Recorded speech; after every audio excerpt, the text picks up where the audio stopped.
उत्तराखंड विधानसभा के मॉनसून सत्र का आज दूसरा दिन है। एक बार फिर विधानसभा अध्यक्ष प्रेमचंद अग्रवाल की अध्यक्षता में सदन में प्रश्नकाल के दौरान सभी तारांकित प्रश्नों को निर्धारित समय के अंतर्गत उत्तर दिया गया।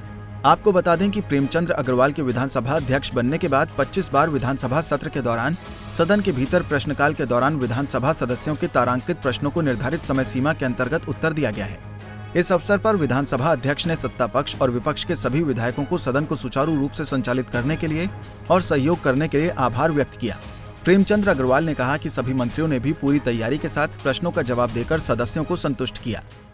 देखिए, मैं सभी माननीय सदस्यों का बहुत आभार व्यक्त कर रहा हूं कि जिस प्रकार से सहयोग सत्र के दौरान सभी का मिलता है और आज फिर प्रश्नकाल में जितने प्रश्न पूछे गए थे वो सभी के सभी उत्तरित हुए, यानी कि माननीय मंत्री परिषद ने भी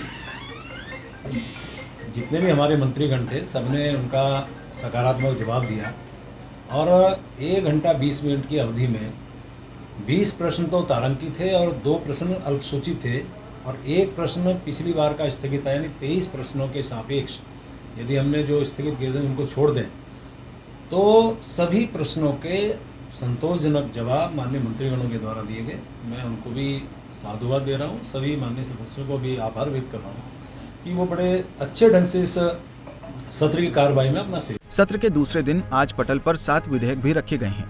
इनमें कुछ संशोधित विधेयक पर चर्चा रही। इन विधेयक को राज्य सरकार जनहित में मान रही है, तो वहीं विपक्ष सवाल उठा रही है कि राज्य सरकार विपक्ष के सवालों का सदन में कोई जवाब नहीं दे रही है। इस मुद्दे पर संसदीय कार्य मंत्री बंशीधर भगत ने कहा कि सदन के पटल पर जो विधेयक संशोधन के लिए रखे गए हैं वो निश्चित तौर पर जनहित में है। सरकार को घेरा ऐसा नहीं है, लेकिन फिर भी मैं विपक्ष को भी धन्यवाद करता हूं कि उन्होंने आज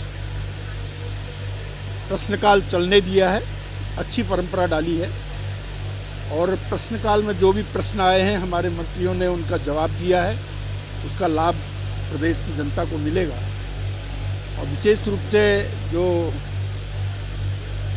58 में उन्होंने कहा जिलों की बात कही है, हमने दिसंबर 2011 में निशंक जी की सरकार में 4 जिलों की घोषणा की थी। उसके सीमांकन इत्यादि होने के समय कुछ विवाद हुआ था, तो महामहिम राज्यपाल जी ने कोई कमेटी गठित कर दी थी।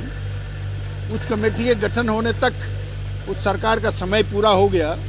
मार्च में नई सरकार का गठन हुआ, लेकिन 5 साल फिर कांग्रेस की सरकार रही, उन्होंने किसी प्रकार की कोई कार्रवाई नहीं करी और इस 4.5 साल में भी कभी कोई चर्चा नहीं करी।